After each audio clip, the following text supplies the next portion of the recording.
Hi, my name is Darren Shaw, and I am your general manager here at San Diego Country Estates. You'll be receiving a lot of information in the Valley News in the coming weeks, and you may have some questions. So I thought it would be a good idea to spend a little time with you today and provide you with my perspective on how we reached some of the numbers that we reached and how that impacts you in terms of the monthly assessment. I wanted to take some time and tell you a little bit about myself. I've been on board here 1 year, October 1st, and I was hired by your board of directors about 1.5 years ago. I've been a large-scale community manager for the better part of 30 years, and I've managed large-scale communities such as DC Ranch in Scottsdale, Arizona, the Villages Golf and Country Club in San Jose, California, and Tahoe Donner up in Truckee, California.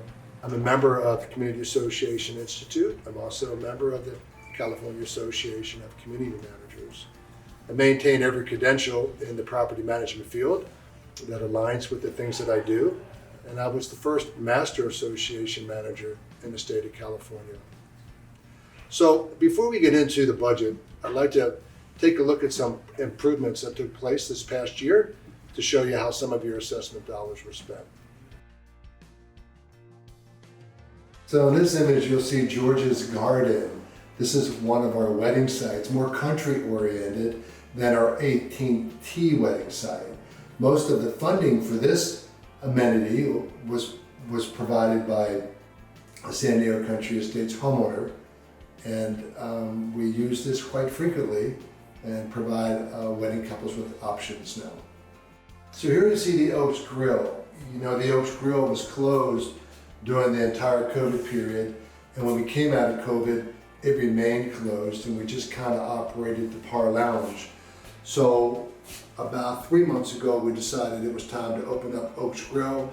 It needed to have a little facelift, so we replaced the lighting, we did some painting in there, we did some light renovation, spent about $7,000, and worked with local artists to hang their artwork in the Oaks Grill. Now the Oaks Grill is open for breakfast every day, and it's open on weekends for dinner and brunch. In these visuals, you'll see two areas where we recently completed 2 turf reduction projects, one at the lodge and one at the Community Relations Department building.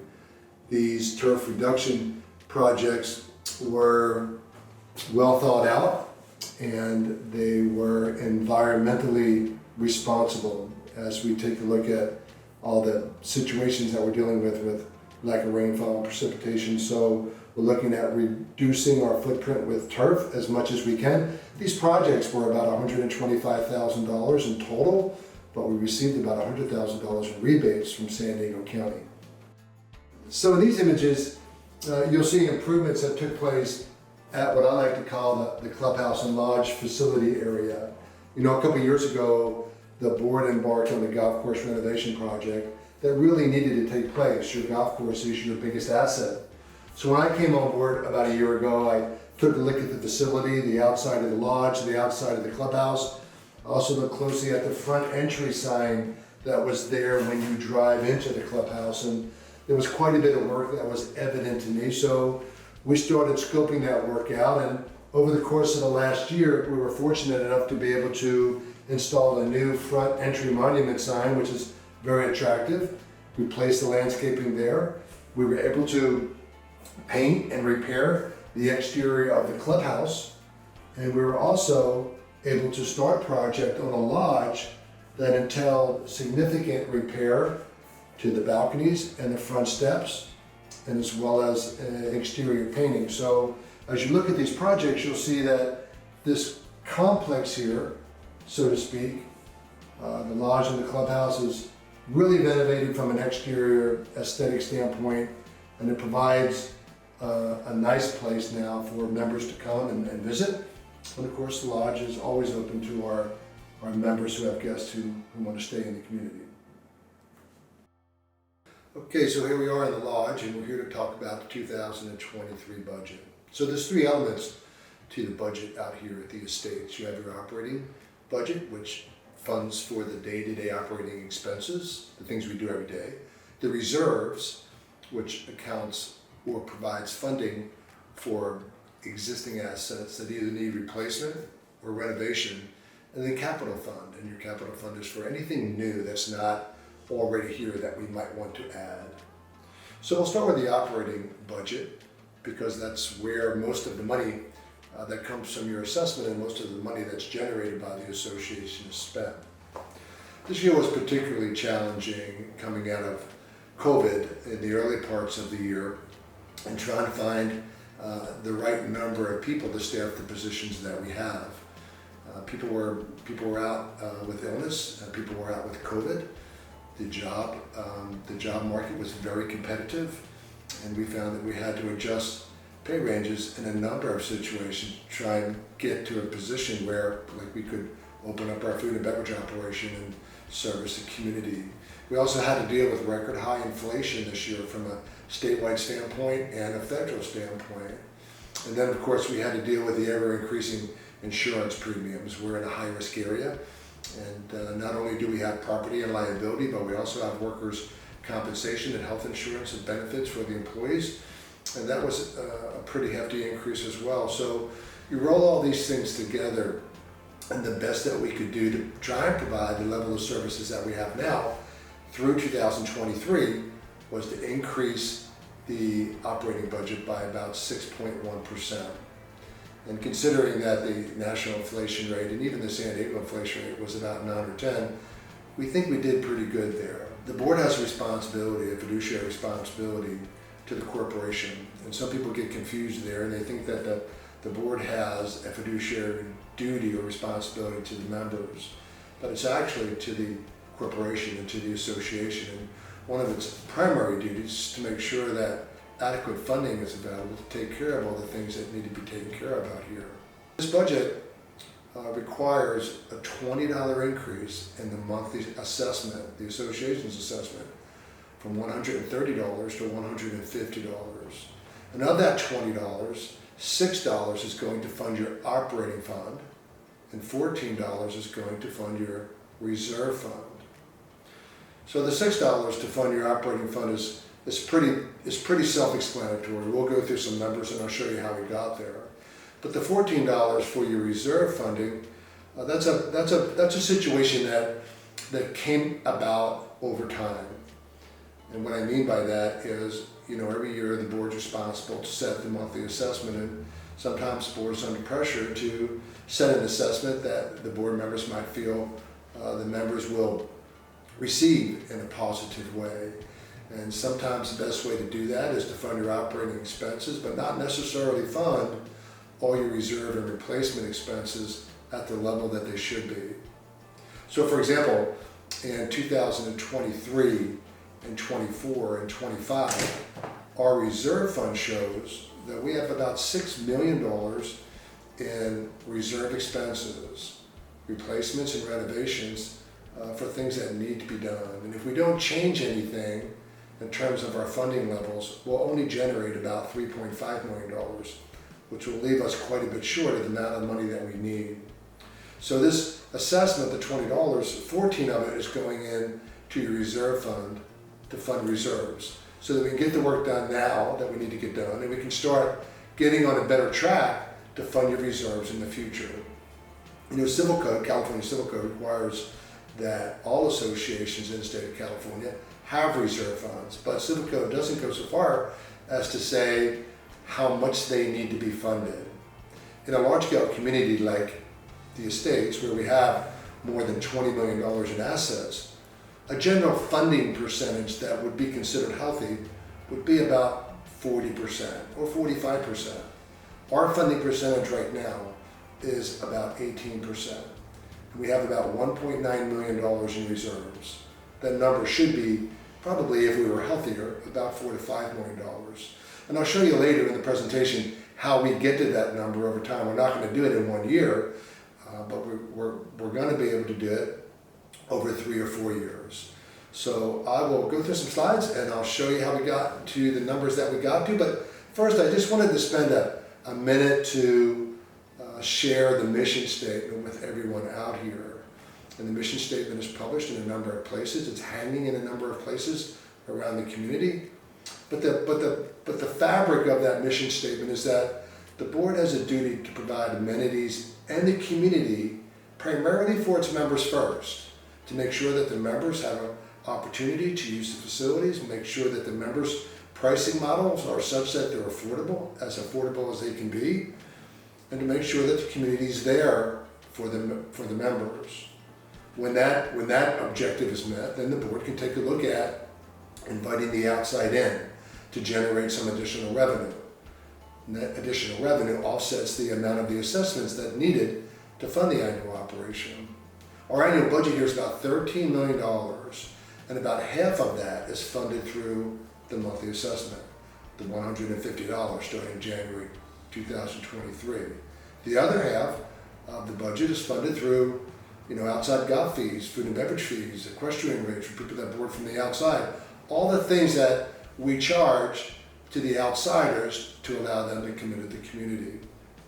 So we're moving to slide number 3 in the presentation, and this is the process. I think it's important for owners to understand that out of the last 33 years, boards here at the estates decided not to adjust the assessment for 16 of those years. And you can look at that a number of ways, but when you look at it from a business model, from a responsible business model, it makes sense that every year the board understands that expenses go up and that those assessments need to be adjusted. And you can't really expect to fund an operation of this size and scale properly when you only adjust the assessment about half the time over a 30 or 32-year period.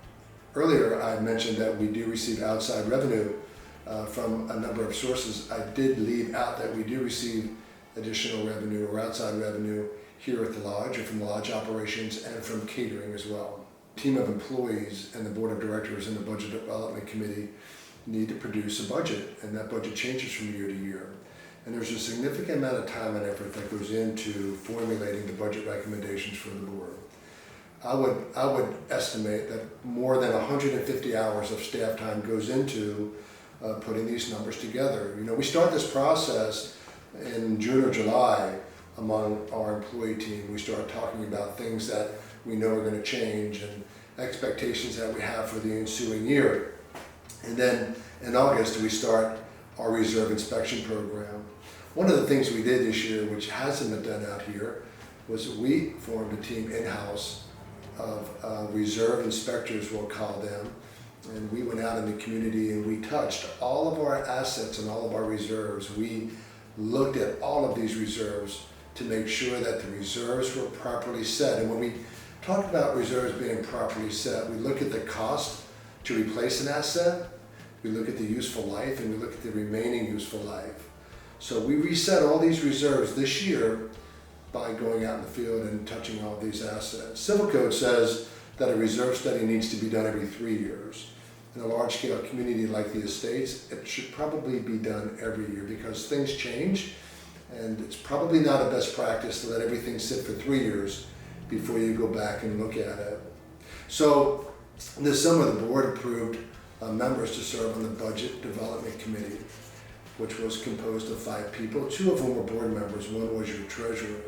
For 3 days we met with your Budget Development Committee and went over every line of our budget. And we were at that point at a $20 increase in the assessment. We brought in all the managers to meet with the Budget Development Committee so that the Budget Development Committee could talk to the managers, to question the managers, to better understand the numbers that they were presenting. When this exercise was completed, the Budget Development Committee then forwarded a written recommendation to the Board of Directors that supported staff's recommendation for the $20 a month increase to the assessment. We had an open board meeting in September, and then we had an open workshop for anybody in the community who wanted to come and learn more about the budget. That was October 4th. Recently, at your October regularly scheduled board meeting, the board officially approved the budget, and now it's our responsibility to disseminate this information and get it out to all of our members. So you'll be receiving information in the upcoming edition of Valley News. So moving on to slide 5, proposed budget changes. Keep in mind that every dollar on the assessment amounts to an aggregate dollar amount of $41,412. That $20 increase in the assessment amounts to an aggregate amount of $828,000, which is funding that the association needs to carry out its responsibilities. One of the drivers that I didn't mention earlier on was the minimum wage impact. You know, we have a number of minimum wage employees out here, more than 60, and those employees were all impacted by the increase to the minimum wage.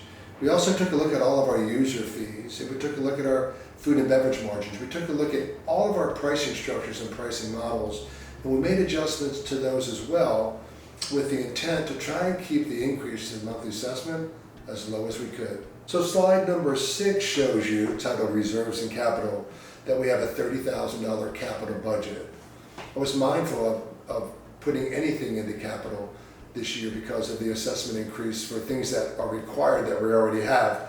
But we do have one item that is a capital item, and that has to deal with hay storage at the equestrian centers. I mentioned insurance earlier, and our insurance carrier flagged us on the fact that we don't have proper hay storage. So we put $30,000 aside in next year's budget to construct or build or install a facility or facilities where we can properly store the hay at both of the equestrian centers. And on the slide 2, you'll see now the new reserve fund or funding that's going to be put into the 2023 reserve fund is $1.8 million. Moving on to slide 7, this is a good slide. This is the monthly assessment cost center. It tells you how much of your $150 is being spent for the different areas of the community that require funding from your assessment. So for example, with the 2023 budget, of your $150 assessment, $2 will go to food and beverage, $3 will go to the equestrian operations, $1 will go to golf operations, $3 to recreation and parks, $7 to the pool. Some people are surprised to find out that the pools require assessment funding probably more than any of the other amenities. And then common areas and operational costs, $100 of your $150 will cover those expenses. Now we do have some revenue offsetting amenities that do generate a positive bottom line. The snack bar generates about $1, and if you remember, like I mentioned earlier, $1 amounts to about $41,000. So the snack bar generates about $1 in positive assessment revenue. The golf shop, $1. The lodge, $4. RV lot, $2. And I wanted to make a point too about the RV lot. We did adjust RV lot pricing, but the caveat there, the good caveat, is that any additional revenue that's generated by the increase in those fees for the RV lot are going to put into a special reserve fund so that down the road, when we have enough money, we can pave the RV parking lots up there. Total proposed operating costs, when you roll everything together, operating costs amount to $108 of your $150 assessment. And the other remaining amount, $42, is being funneled into your reserve and capital. Moving to slide 8, you'll see this slide is titled 2023 Annual Assessment Costs. And what you see on this slide is the percentages and the amounts of that $1,800 in annual assessments is spent. So you can take a look at that slide. You can see that 50% of the annual assessment is spent on labor and benefits. And the other notable percentage or amount of that $1,800 is the amount that's going into your reserves and capital. That's $236 or 13%. And that money's there to provide for the replacement and renovation of our existing assets. So we're moving on to slide 9, 2023 budget comparison. This slide shows you the difference between 22 and 23. You'll see total revenue is increasing from $12,025,000 to $13,264,000. And you can see how those items are broken down in terms of the funds in which those dollars are allocated. You'll see that total reserve expenditure budget is $1.8 million versus $1.2 million in 2022. So you'll see that our biggest improvement or our biggest increase is in your reserve expenditure line. Total reserve deposits are increasing from $1.1 million to $1.7 million. Slide number 10 talks about the hay storage facility or facilities I mentioned earlier in the presentation. Slide 11 is titled Reserve Snapshot. This shows you how the $1.8 million is divvied up in 2023. So the golf course will see $323,000 being funneled towards it. The clubhouse, $551,000. Recreation pools, $390,000. I'm excited about those projects at the two pool areas, Ramona Oaks Pool and the clubhouse pool. Both of those decks are going to be recoated, and the interior of the pools will be refurbished as well. So as we get into swim season next year, those are two really nice improvement projects. You can go down the list and see how the other reserve funds are allocated to the other association departments. Here again, totaling $1.8 million. So moving to slide 12, we can take a look at some of the individual department allocations. Up first is golf course. Most of that is equipment. There's a lot of equipment needs for the golf course, as you might imagine. One of the replacement items that needed to be replaced that hadn't been for quite a few years were the aerators on Lake 18. Those were pulled out when they were broke years ago. They were never put back in, so we're going to put those back in. Of course, they help for algae, they help for water flow, and they help for aesthetics as well. So you can see those expenses under golf course. You also see the driving range mats are going to be replaced, and $18,000 is set aside for those. 13 talks about the clubhouse. You can see there's a number of improvement projects at the clubhouse. The acoustical panels in the par lounge will be replaced. The electrical panel, the main electrical panel on the par lounge deck needs to be replaced. That's a very expensive item, but it's a Zinsco panel, which most insurance carriers don't like to insure, so we need to replace that panel. You'll see kitchen, a walk-in, and you'll see a walk-in dairy as well. You'll see HVAC, and you'll see a kitchen renovation project for $250,000. This project is really important because the kitchen floor doesn't drain properly, it's hard to clean properly, and it needs to be repoured. So you'll see $551,000 is allocated to the clubhouse, and most of that's going to be for the electrical panel in the kitchen areas. Slide number 14 is facilities and building maintenance. Just some general renovation money for various projects, $25,000. And in recreation, we have an HVAC system and then a Ramona Oaks Park bandstand roof that needs to be replaced. If you ever go out to the park for those events, you'll see that should have been done probably a few years ago. So $25,000 for maintenance and $23,000 for recreation. Here we'll move to the pools on slide 15. We need to add one more ADA lift. That is a state requirement. We have a pool and spa resurfacing with fiberglass, pool and spa tile and coping, pool cover, pool heater, chlorine systems, and then the entire deck and the deck that's out around the snack bar will be completely cleaned and coated, and that'll be a great project. $334,000 is scheduled for the clubhouse pool. So moving to slide 16, you'll see that we are redoing the pool decking at the Ramona Oaks Pool. I think that's a great improvement, and we'll also be doing some repairs to the build-up roofing on the pole barn there. We move then to information systems. Of course, we're a big operation, so there's a lot of IT and management information things that we need to keep an eye on. We have some computer purchases. We do those in bulk so we can realize the economy of scale there. One of the big projects here we'll be working on is a new homeowner ID access point program. We're moving to a system that's called Verkada that will provide us with a lot more functionality in terms of how we use our ID cards, and which provides us also with the opportunity to put photos on those ID cards. So that's an initiative we'll be taking a look at in 2023. On slide 17, you'll see categories for the lodge, and you'll see category for landscape. At the lodge, it's time to replace the mattresses in all the rooms. We have to do that if we're going to be a facility where we have lodge rooms and nightly stays. So that's something that needs to be done. In addition, at the main clubhouse, we're going to be looking at improving the lobby area as you walk into the lodge. It needs to be updated, it needs to be renovated. So $30,000 is set aside for that project as well. And then under landscape, it's just equipment and vehicle purchasing. On slide 18, we have the Community Relations Department. The parking lot, if you've ever gone over there, needs to be replaced. It should have been replaced a few years ago. It's rattling, and before it gets so bad, we're gonna tear that up and get that replaced. So $81,000 is set aside for the asphalt replacement there. And then there's a vehicle that needs to be replaced. Our patrol people and our community relations people spend quite a bit of time in the car. They put a lot of miles on them, so they need to be replaced maybe more frequently than you might replace your car. At the equestrian centers, IEC stands for International Equestrian Center. You'll see $23,000 for footing and a new vehicle. CTWC stands for Casey Tibbs Western Center, and you'll see there that we have a $14,000 set aside for footing and arena reconditioning. Slide 19 talks about signage. We have some signage as you enter the community and as you come into the community that needs to be replaced and renovated. We've already started working on some conceptuals there. So about $15,000 is set aside for those initiatives.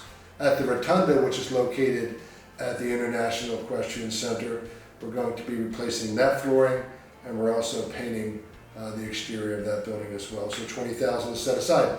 So you total all those projects up and the things that we just talked about, that's about $1.8 million in asset replacements and asset renovations for 2023, so it's going to be a very busy year in that regard.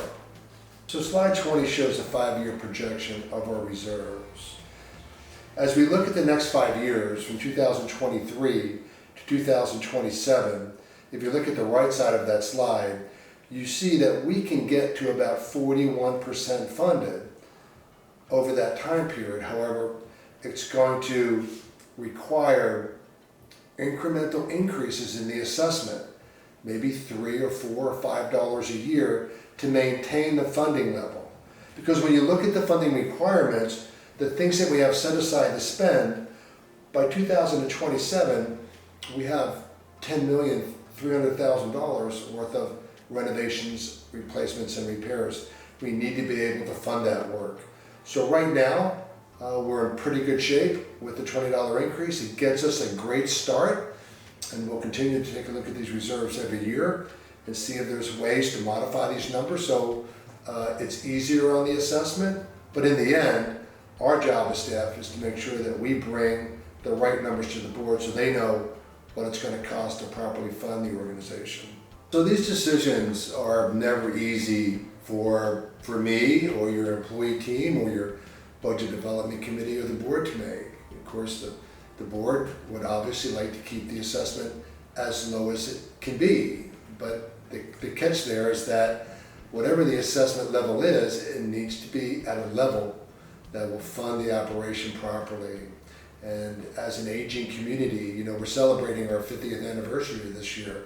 As an aging community, it's imperative that the maintenance and replacement and renovation programs that we have are robust to make sure that these amenities are taken care of now and for years to come. This is a big investment for everyone that lives out here, and our responsibility with the association is to make sure that we protect your investment and do the things that are proper and prudent to ensure that our community is maintained into the future.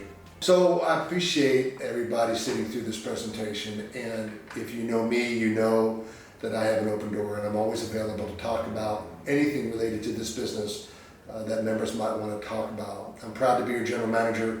I've been here a year. I'm looking forward to the next year, 2023 and future years, and I'm having a great time working for you and your board of directors.